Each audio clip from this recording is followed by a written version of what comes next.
Hello ji, this is C Afaq और C fap 3 SPM के हर chapter की क्विक 5 से 10 या मैक्सिमम 15 मिनट्स के अंदर मैं चैप्टर समरीज बना रहा हूँ।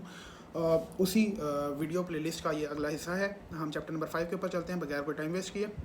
इस चैप्टर का नाम है जी कंपेटिटिव स्ट्रेटजीज। इसके अंदर हम डिफरेंट जो स्ट्रेटजीज है उसको देख रहे होंगे।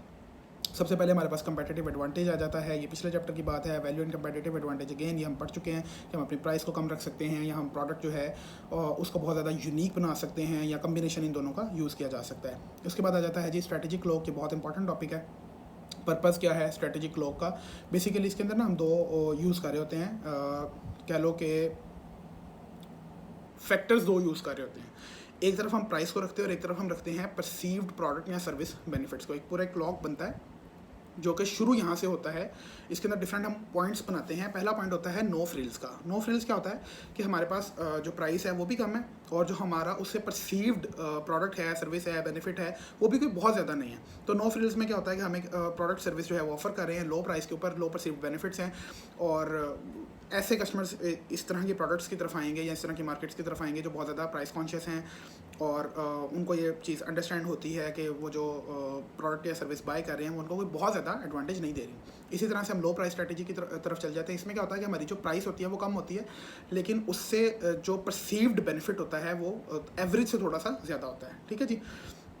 अच्छा जी, ये कोई लो क्वालिटी प्रोडक्ट नहीं होती लेकिन ये होता है कि जो लोएस्ट कॉस्ट प्रोड्यूसर है ना सिर्फ वो इसको प्रोवाइड कर सकता है, क्योंकि वो क्या कर रहा है कि वो प्राइस कम रख रहा है लेकिन जो परसीव्ड प्रोडक्ट या बेनिफिट्स हैं वो एवरेज से थोड़े से ज़्यादा प्रोवाइड कर रहा है। ठीक है जी, इसके लिए भी हमारे पास लो प्राइस स्ट्रेटजी होती है।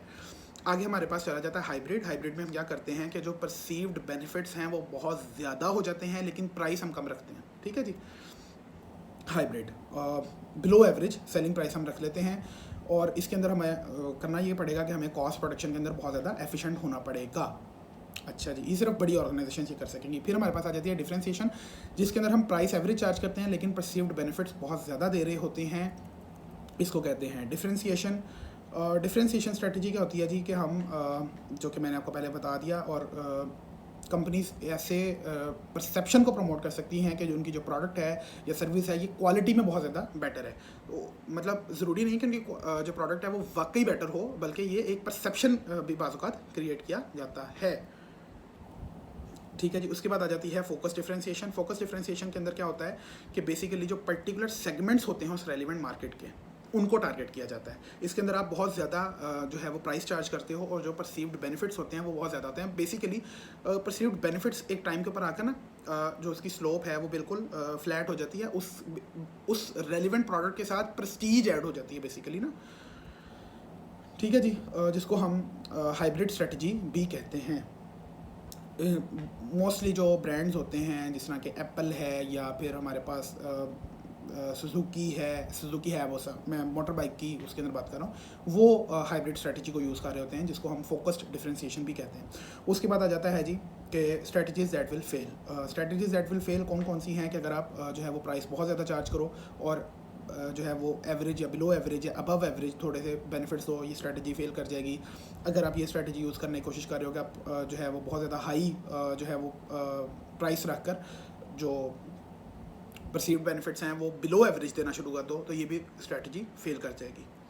आगे हम बात कर लेते हैं जी कि हमारे पास पॉटर के generic strategies for competitive advantage. उसने बात किया था कि जो स्कोप ऑफ बिजनेस एक्टिविटीज़ है वो या तो नैरो होगा या ब्रॉड होगा और इसी तरह से जो हमारी प्रोडक्ट डिफरेंशिएशन है वो या तो लो होगी या हाई होगी। इस तरह की चीज़ों में हमारे पास जो है वो 4 पॉसिबिलिटीज़ बनती हैं कि हम डिफरेंशिएशन करें, फोकस्ड डिफरेंशिएशन करें, कॉस्ट फोकस करें या कॉस्ट लीडरशिप की तरफ जाएँ।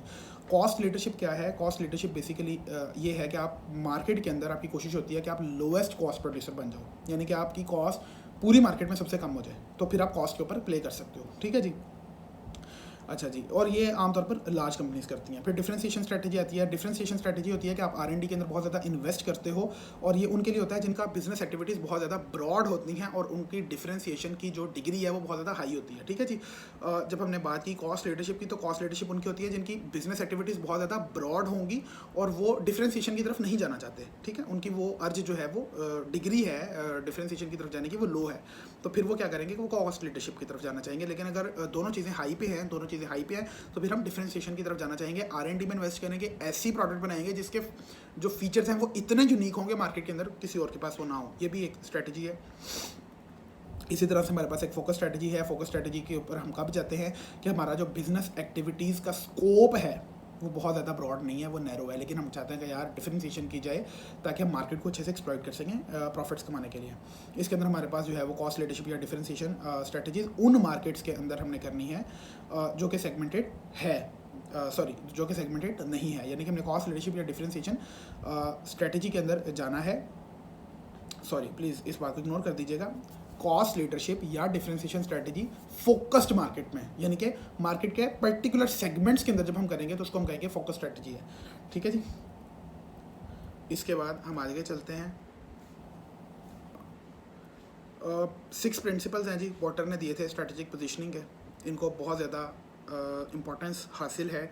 उसने कहा था कि आपका जो स्ट्रैटेजिक गोल है ना वो होना चाहिए long term return on investment, short term नहीं। फिर उसने कहा था कि जो स्ट्रैटेजी है वो ये होनी चाहिए कि आप अपने कस्टमर को कोई यूनिक वैल्यू प्रोपोजिशन ऑफर कर दो और एक डिस्टिंक्टिव वैल्यू चेन हो जो बाकी सब उसको कॉपी ना कर सकें इतनी आसानी से। और जो सिलेक्टेड स्ट्रैटेजी है उसके अंदर कुछ ट्रेड ऑफ्स होंगे, कुछ अपॉर्चुनिटी कॉस्ट होगी उसकी, और all the different elements in strategy and value chain should link and reinforce each other, that is very important. और जो लास्ट नंबर 6 है वो क्या है कि there should be continuity of strategic direction. Target markets की बात हो रही है कि आपने जो मार्केट को टारगेट करना है, आपने देखना है कि आया कि आपने उस पूरी की पूरी मार्केट को टारगेट करना है या उसके रेलिवेंट सेगमेंट को टारगेट करना है। इसी तरह से हमारे पास मार्केट लीडर आ जाता है। मार्केट लीडर जो है वो कटिंग एज टेक्नोलॉजीज़ को यूज़ करता है, उसके पास मार्केट शेयर बहुत ज़्यादा होता है, उसकी कोशिश होती है कि वो मार्केट का साइज़ मज़ीद बड़ा करे और मज़ीद बड़ा करके वो अपना जो मार्केट शेयर है उसको डिफेंड भी करता है, उसको बढ़ाता भी जाता है और वो हमेशा इनोवेशन की तरफ जाता है। मार्केट चैलेंजर क्या होता है, ये बेसिकली मार्केट के अंदर नंबर 2 की पोजीशन इसकी होती है, लेकिन ये कभी भी अपने आप को ये मानता नहीं है कि नंबर 2 है।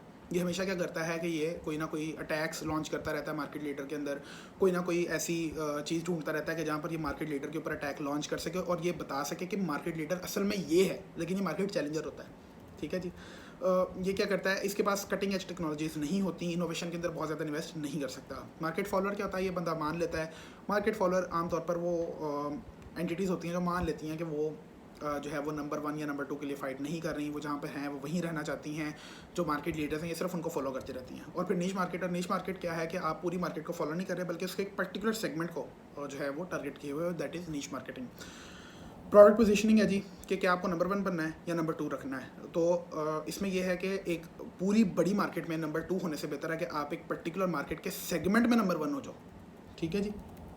और इसके लिए by the way perception create करने के लिए क्या किया जाता है कि जो एडवर्टाइजमेंट है, जो मार्केटिंग है, उसके ऊपर बहुत ज़्यादा खर्चा किया जाता है। लॉक इन स्ट्रैटेजी क्या है? लॉक इन स्ट्रैटेजी ये है कि कोई बंदा आपके पास कुछ परचेज़ करने आया है और आपने उसको इस तरह से लॉक इन कर लिया है कि अब आप उसको अपने पास से किसी दूसरे कंपटीटर की तरफ जाने ही नहीं दे रहे। ठीक है जी। यानी कि एक बंदा आपके पास फ़र्ज़ करें कि आप माइक्रोसॉफ्ट है और एक बंदा आ जाता है, वो कहता है जी मैंने लैपटॉप लेना है, आपने उसको लैपटॉप दिया। अब वो म्यूज़िक परचेज़ करने के लिए जाना चाहता है कहीं और, लेकिन आप म्यूज़िक की भी उसको बिंग माइक्रोसॉफ्ट प्रोवाइड कर देते हैं एक्सेस, लो जी ये ले लो। तो आप लॉक इन कर लेते हो कस्टमर को बेसिकली। ठीक है जी। हाइपर कंपेटिटिव मार्केट होगी तो उसके अंदर और भी बहुत ज़्यादा स्ट्रैटेजीज़ को इस्तेमाल किया जा सकता है। आप कंपेटिटर्स को कॉपी कर सकते हो, शॉर्टर प्रोडक्ट लाइफ साइकिल्स के साथ प्रोडक्ट को ला सकते हो, ब्ला ब्ला ब्ला। तो that was it, that was chapter number 5। हमने कोशिश की कि 7 से 8 मिनट के अंदर चैप्टर नंबर 5 को क्विकली रिवाइज कर लें, रिकैप कर लें, रिव्यू कर लें।